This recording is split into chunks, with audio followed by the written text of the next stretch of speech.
ఇక బులెటిన్లో డీటెయిల్స్ చూస్తే కల్వకుర్తిలో కేంద్ర మాజీ మంత్రి జైపాల్ రెడ్డి కాంస్య విగ్రహావిష్కరణ సభలో తెలంగాణ సీఎం రేవంత్ రెడ్డి మాట్లాడుతున్నారు. ఇప్పుడు లైవ్ చూద్దాం. కానీ విధిలేని పరిస్థితిలో రాజకీయాలలో జరిగిన పరిణామాలను దృష్టిలో పెట్టుకున్నప్పుడు జైపాల్ రెడ్డి గారు తన నిర్ణయాన్ని సిద్ధాంతపరంగా తన నమ్మిన సిద్ధాంతం కోసం గెలిచినా ఓడినా నమ్మిన సిద్ధాంతాన్ని ఆ సిద్ధాంతాన్ని పాటించే రాజకీయ పార్టీలో చేరాలి అని వారు ముందుకు సాగిన ఈ కల్వకుర్తి ప్రాంతం ప్రజా సమస్యల పరిష్కారంలో సిద్ధాంతాల ప్రాతిపదికన రాజకీయాలను చూసింది. ఒక ఎడమ కృష్ణారెడ్డి గారు కావచ్చు, ఒక దాప గోపాల్ రెడ్డి గారు కావచ్చు, ఒక మహేంద్రనాథ్ గారు కావచ్చు, ఉత్తమ పార్లమెంటేరియన్ కీర్తిశేషులు జైపాల్ రెడ్డి గారు కావచ్చు. ఏ రోజు కూడా పదవులతోని వాళ్లకు గౌరవం రాలే, వాళ్ళతోనే పదవులకు వన్నె వచ్చింది, గౌరవం తెచ్చింది. వారు ఆ పదవిలో ఉంటే ఆ పదవి గౌరవమే పెరిగింది తప్ప వాళ్ళ హోదా పెరిగినట్టుగా వాళ్ళు ఎప్పుడు భావించలే. అందుకే మిత్రులారా, అప్పుడప్పుడు కల్వకుర్తి నుంచి నన్ను కలవడానికి వచ్చే సర్పంచులను గ్రామస్థాయి నాయకులతో నేను అంటుంటా, అయ్యా రాజకీయాలను సిద్ధాంతాలను జైపాల్ రెడ్డి గారు మీకు ఎక్కువ నేర్పించారు, మీరు కల్వకుర్తి స్థాయి కాదు జాతీయ స్థాయి రాజకీయాల గురించి మాట్లాడడంలో దిట్టగా మారినరు, మీతో వాదించి గెలవడం కష్టము, మీరేదన్నా పని అడిగితే చేసి పెడతామని నేను అంటుంటా. అందుకే ఈ ప్రాంతంలో ఉన్న తండాల నుంచి మొదలు పెడితే మారుమూలలో ఉన్న గ్రామ పంచాయతీల సర్పంచుల వరకు రాజకీయాలను విశ్లేషించడంలో ఈ కల్వకుర్తి ప్రజాప్రతినిధులకు ఒక ప్రత్యేకత ఉన్నది. ఈ ప్రాంతంలో ఈ రోజు కూడా జైపాల్ రెడ్డి గారు మన మధ్యత లేకపోయినా చాలా మంది కలిసినప్పుడు, నన్నే కాదు ఎవరిని కలిసినా, భారత్ జోడోలో రాహుల్ గాంధీ గారిని కలిసినప్పుడు కూడా చాలా మంది గర్వంగా వాళ్ళు రాహుల్ గాంధీ గారికి, సార్ మేము జైపాల్ రెడ్డి గారి అనుచరులము, మేము జైపాల్ రెడ్డి గారి శిష్యులమని గర్వంగా చెప్పుకోవడం నేను చూసిన. వారు నేర్పించిన విలువలు, వారు ప్రజల కోసం పనిచేయాల్సిన విధానాన్ని ఈ కల్వకుర్తి ప్రాంతంలో ప్రజాప్రతినిధుల్లో ఈ రోజు కూడా మనం చూడొచ్చు. అందుకే మిత్రులారా, ఆ మధ్యకాలంలో కాంగ్రెస్ పార్టీ సీనియర్ నాయకులు తెలంగాణ రాష్ట్రం ఇచ్చినా ఎందుకు 2014లో కాంగ్రెస్ పార్టీ అధికారంలోకి రాలేదు అని నన్ను అడిగాను. నేను ఒక విశ్లేషణ చెప్పిన, రాష్ట్రం అయితే ఇచ్చిండ్రు కానీ ఆ రాష్ట్రానికి నాయకత్వం వహించాల్సిన నాయకుడు పేరు తెలంగాణ ప్రజలు మీరు చెప్పకపోవడం వల్ల కాంగ్రెస్ పార్టీ ఒకవేళ అధికారంలోకి వస్తే ఎవరు తెలంగాణ రాష్ట్రానికి మొదటి ముఖ్యమంత్రి అవుతారో ప్రజలకు మీరు చెప్పకపోవడం వల్లనే కాంగ్రెస్ పార్టీకి నష్టం జరిగింది. ఒకవేళ 2014లో ఈ తెలంగాణ రాష్ట్రానికి మొదటి ముఖ్యమంత్రిగా కీర్తిశేషులు జైపాల్ రెడ్డి గారిని ప్రకటించి ఈ కల్వకుర్తి అసెంబ్లీ ఎన్నికల్లో వారు పోటీ చేసి ఉంటే తప్పకుండా 2014లో కాంగ్రెస్ పార్టీ అధికారంలోకి వచ్చి ఉండేది. ఇది పార్టీ విధానపరమైన లోపం ఆ రోజు జరిగింది. వారికి తెలంగాణ ప్రజలు వారికి కృతజ్ఞత తెలుపుకునే అవకాశం ఉండే. ఎందుకు నేను ఈ మాట ఈ వేదిక మీద నుంచి చెప్తున్నా అంటే, ఈ మధ్యకాలంలో 2023 బడ్జెట్ సమావేశాలలో నరేంద్ర మోడీ గారు మాట్లాడుతూ కాంగ్రెస్ పార్టీ తెలంగాణ బిల్లును పార్లమెంటు తలుపులు మూసి లైవ్ కట్ చేసి ఆమోదింపజేసుకున్నారు, తల్లిని చంపి బిడ్డను కాపాడినరు అని నరేంద్ర మోడీ గారు ఒక తీవ్రమైన ఆరోపణ చేసింది. ఆ రోజు పార్లమెంటు తెలంగాణ బిల్లు వచ్చినప్పుడు సభలో గందరగోళం ఏర్పడి తెలంగాణ బిల్లు ఆమోదం కాదేమో అని ఆందోళన చెందుతుంటే సభ వాయిదా పడ్డప్పుడు ఆనాటి స్పీకర్ శ్రీమతి మీరా కుమారి గారికి జైపాల్ రెడ్డి గారు ఒక సూచన చేసిండ్రు. మూడ్ ఆఫ్ ద హౌస్ చూసి తలుపులు మూసి తెలంగాణ బిల్లును ఆమోదింపజేసుకుంటే ఖచ్చితంగా తెలంగాణ రాష్ట్రం ఏర్పడుతుందని జైపాల్ రెడ్డి గారు మీరా కుమారి గారికి చేసిన సూచనను పాటించి పార్లమెంటు తలుపులు మూసి లైవ్లు కట్ చేసి మీరా కుమారి గారు తెలంగాణ రాష్ట్రాన్ని మనకిచ్చింది. అట్లనే జైపాల్ రెడ్డి గారి సూచనతోటే జైపాల్ రెడ్డి గారు కేంద్ర మంత్రివర్యులుగా మంత్రివర్గ సమావేశంలో మన్మోహన్ సింగ్ గారిని సహచర మంత్రివర్గ సభ్యులకు తెలంగాణ రాష్ట్రం ఎందుకోసం ఏర్పడాలి, తెలంగాణ రాష్ట్రము ఎందుకు ప్రజలు కోరుకుంటున్నారో సంపూర్ణంగా వారు వివరించింది.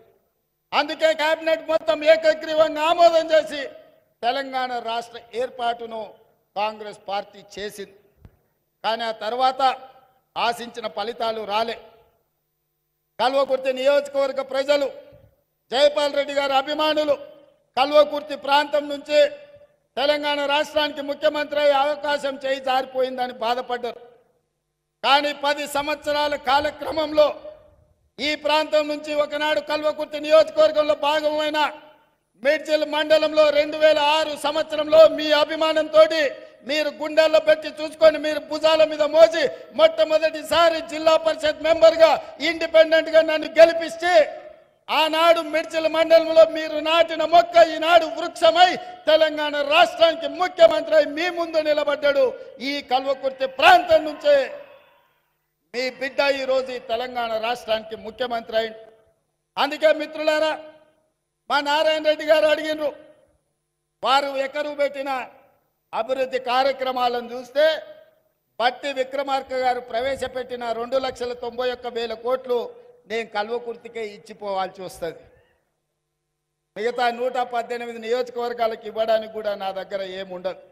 అయినా మీ సోదరుడిగా మీ బిడ్డగా ఆనాడు ఇదే మైదానంలో నేను రాహుల్ గాంధీ గారు వచ్చి ఒక మాట చెప్పిన మా మిత్రుడు వంశీచంద్రెడ్డి గారు సాక్షిగా, నారాయణ రెడ్డిని మీరు గెలిపించండి, ఈ కల్వకుర్తికి ఒక్కరు కాదు 2 శాసనసభ్యులు ఉంటారు, ఒకటి నారాయణ రెడ్డి అయితే రెండవది రేవంత్ రెడ్డి, ఈ ప్రాంతాన్ని అభివృద్ధి చేస్తా అని ఇదే మైదానంలో ఇక్కడి నుంచే మీకు మాట ఇచ్చిన.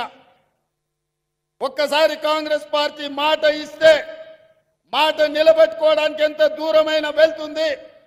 అందుకే ఈరోజు ఈ వేదిక మీద నుంచి ఈ కల్వకుర్తి శాసనసభ నియోజకవర్గంలో 100 పడకల ఆసుపత్రిని మంజూరు చేసి ఈ ప్రాంత పేదలకు ప్రభుత్వ వైద్యాన్ని అందించే బాధ్యత రాష్ట్ర ప్రభుత్వం తీసుకుంటుంది. అదేవిధంగా R&B రోడ్ల కోసం నారాయణ రెడ్డి గారు అడిగినరు, రోడ్ల వివరాలు మళ్ళీ ఇస్తా. 180 కోట్ల రూపాయలతోటి R&B గెస్ట్ హౌస్ తో పాటు R&B రోడ్ల 180 కోట్ల రూపాయలు ఇవాళ ఈ కల్వకుర్తి శాసనసభ నియోజకవర్గానికి మంజూరు చేస్తామని చెప్పి నేను ఈ సందర్భంగా తెలియజేస్తున్నా. అదేవిధంగా ఈ ప్రాంతంలో నిరుద్యోగ యువకులు ఎక్కువ అటు మాడుగులు కావచ్చు, ఆమన్గల్ కావచ్చు, కడతాలు కావచ్చు, తలకొండపల్లి కావచ్చు, వెల్దండ కావచ్చు, కల్వకుర్తి కావచ్చు, ఒంగూరు ప్రాంతం కావచ్చు, మిడ్చల్ ప్రాంతం కావచ్చు, ఈ ప్రాంతంలో చైతన్యం ఉన్నది. చైతన్యవంతమైన యువకులకు నిరుద్యోగ సమస్య ఉన్నది. ఆ నిరుద్యోగ సమస్యను పరిష్కరించడానికి నేషనల్ అకాడమీ ఆఫ్ కన్స్ట్రక్షన్ నుంచి ఒక స్కిల్ సెంటర్ ని ఆమన్గల్లో ఇచ్చి 10 కోట్ల రూపాయలతోటి తక్షణమే పనులను ప్రారంభించే మంజూరు ఈ వేదిక మీద నుంచి మీకు అందరికీ ఇస్తున్నాం. అదేవిధంగా ఆమన్గల్లో డిగ్రీ కాలేజ్ బిల్డింగ్ లేదు, జూనియర్ కాలేజ్ బిల్డింగ్ లేదని మా శాసనసభ్యులు చెప్పిండ్రు. దానికి ఎంత ఖర్చు అయినా తక్షణమే వాటికి మంజూరు చేసే బాధ్యత ఈ ప్రభుత్వం తీసుకుంటుంది అని చెప్పి నేను ఈ సందర్భంగా తెలియజేస్తున్నా. అదేవిధంగా వివిధ ప్రాంతాలకు సంబంధించిన హై లెవెల్ బ్రిడ్జెస్ గురించి నారాయణ రెడ్డి గారు అడిగినారు. కల్వకుర్తి శాసనసభ నియోజకవర్గంలో 5 హై లెవెల్ బ్రిడ్జిలు 15 కోట్ల రూపాయలతో మంజూరు చేసి మీ సమస్యల్ని పరిష్కరించే బాధ్యత ఈరోజు కాంగ్రెస్ పార్టీ తీసుకుంటుంది. అదేవిధంగా మాడుగుల మండలం జైపాల్ రెడ్డి గారి సొంత గ్రామం. అందుకే మాడుగుల మండలానికి మండల కేంద్రంలో అండర్ గ్రౌండ్ డ్రైనేజ్ మొత్తం మాడుగుల గ్రామంలో అండర్ గ్రౌండ్ డ్రైనేజ్ ఇచ్చే బాధ్యత కాంగ్రెస్ పార్టీ తీసుకుంటుంది, ఎన్ని నిధులైనా సరే. అదేవిధంగా మాడుగుల మండలంలో ఎడ్యుకేషనల్ ఇన్స్టిట్యూట్స్, గ్రామస్థాయి పాఠశాలల్లో కనీస వసతులు లేవు. అందుకే మాడుగుల మండలంలో ఉన్న ప్రభుత్వ పాఠశాలలో కనీస వసతులను మెరుగుపరచడానికి ఒక్క మాడుగుల మండలానికి 10 కోట్ల రూపాయలను మంజూరు చేసి మాడుగుల్లో చదువుకునే పేదల పిల్లలకు ఖచ్చితంగా సహాయాన్ని అందించే బాధ్యత కాంగ్రెస్ పార్టీ తీసుకుంటుంది. అదేవిధంగా పంచాయతీరాజ్ రోడ్లు ఇంతకుముందే రవీంద్ర నాయక్ మాజీ పార్లమెంట్ సభ్యులు వచ్చి నాకు ఒక మాట చెప్పారు. ఒకనాడు లంబాడాలు బీసీలో ఉంటే ఎస్టీల జాబితాలో చేర్పించాలని ఆనాడు ఎమ్మెల్యేగా పార్లమెంట్లో అసెంబ్లీలో రాణిస్తున్న జైపాల్ రెడ్డి గారు మమ్మల్ని పిలిచి చెప్పి లంబాడాలను బీసీలో నుంచి ఎస్టీలకు మార్పించడానికి ఆనాడు ఇందిరాగాంధీ గారిని ఒప్పించి లంబాడ సోదరులను ఎస్టీలలో చేర్పించిండ్రని చెప్పి ఇంతకుముందే రవీంద్ర నాయక్ గారు చెప్పారు. అందుకే ఈ వేదిక మీద నుంచి కల్వకుర్తి శాసనసభ నియోజకవర్గంలో ఉన్న అన్ని తండాలు గ్రామ పంచాయతీలుగా మారిన అన్ని తండాలకు తప్పకుండా మీ మండల కేంద్రానికి బీటీ రోడ్లు వేసే బాధ్యత, తండాలను అభివృద్ధి చేసే బాధ్యత ఈ రోజు ఈ వేదిక మీద నుంచి తెలంగాణ రాష్ట్ర ప్రభుత్వం తీసుకుంటుంది. ఎన్ని కోట్ల రూపాయలైనా కూడా ఖర్చు పెట్టి తప్పకుండా ఈ కార్యక్రమాన్ని చేస్తుంది. అందుకే మిత్రులారా, కల్వకుర్తి శాసనసభలో ఉన్న అన్ని గ్రామ పంచాయతీల నుంచి మండల కేంద్రానికి బీటీ రోడ్లు వేసే బాధ్యత కాంగ్రెస్ పార్టీ తీసుకుంటుంది.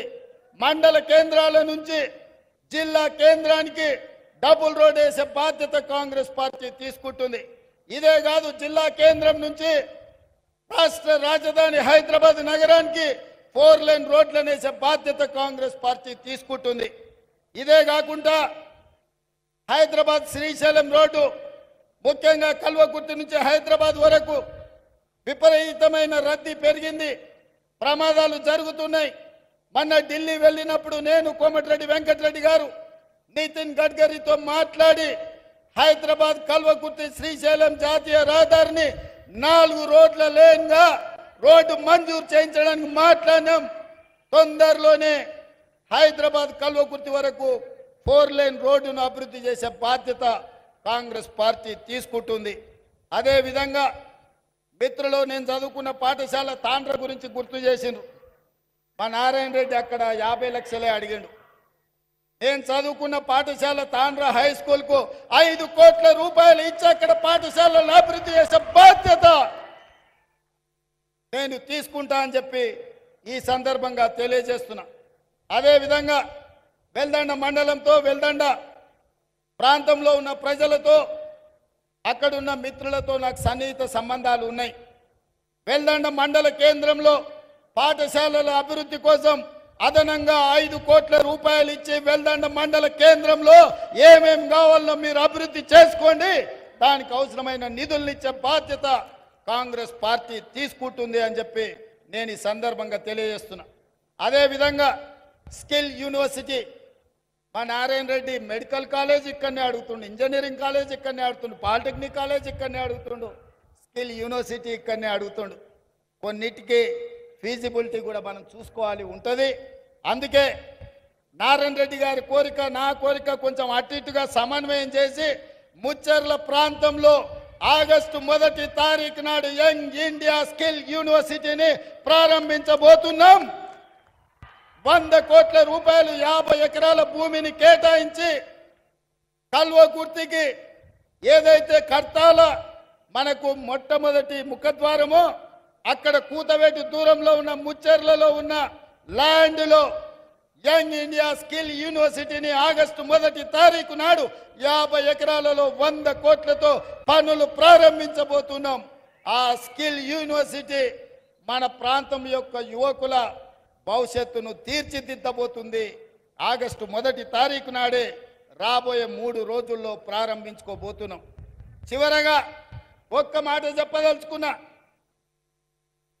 ఎన్నికల్లో శ్రీమతి సోనియా గాంధీ గారు రాజీవ్ గాంధీ ప్రాంగణం తుక్కుగూడ రంగారెడ్డి జిల్లాలో సెప్టెంబర్ 17, 2023 నాడు 6 గ్యారెంటీలను ఇవ్వడం జరిగింది.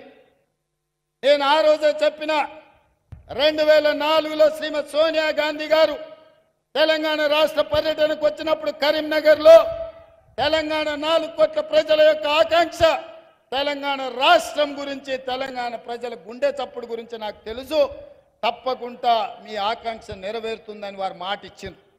ఆ మాట నిలబెట్టుకోవడానికి ఎన్ని ఒడిదుడుకులు వచ్చినా, ఎన్ని అడ్డంకులు వచ్చినా, తెలంగాణ రాష్ట్రం ఇస్తే ఆంధ్రప్రదేశ్లో పార్టీ ఉనికి కోల్పోయి, కేంద్రంలో అధికారం కోల్పోయి, తెలంగాణ రాష్ట్రంలో ఒడిదుడుకులను ఎదుర్కొన్నా సోనియా గాంధీ గారు ఇచ్చిన మాట నిలబెట్టుకోవడానికి మాట తప్పని మడమ తిప్పని నాయకురాలుగా 2004లో తెలంగాణ రాష్ట్రం ఇస్తా అని 2014లో రాష్ట్రం ఇచ్చిండ్రు.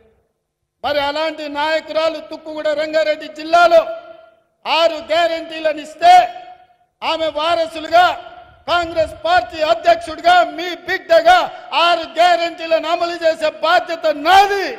అందుకే ఈరోజు ఆడబిడ్డలకు ఆర్టీసీలో ఉచిత ప్రయాణం ఇచ్చి 2500 కోట్ల రూపాయలు ఆర్టీసీకి చెల్లించడం, రాజీవ్ ఆరోగ్యశ్రీని 5 లక్షల నుంచి 10 లక్షలకు పెంచడం, పేదవాడు నిలవడానికి నీడ, ఊర్లో ఆత్మగౌరవం ఇందిరమ్మ ఇల్లు, 4.5 లక్షల ఇండ్లను పేదవాళ్లకు 10,000 కోట్లతో మంజూరు చేసి ఇవాళ పేదవాళ్లను ఆదుకునే ఇందిరమ్మ ఇళ్లను మంజూరు చేసినాం.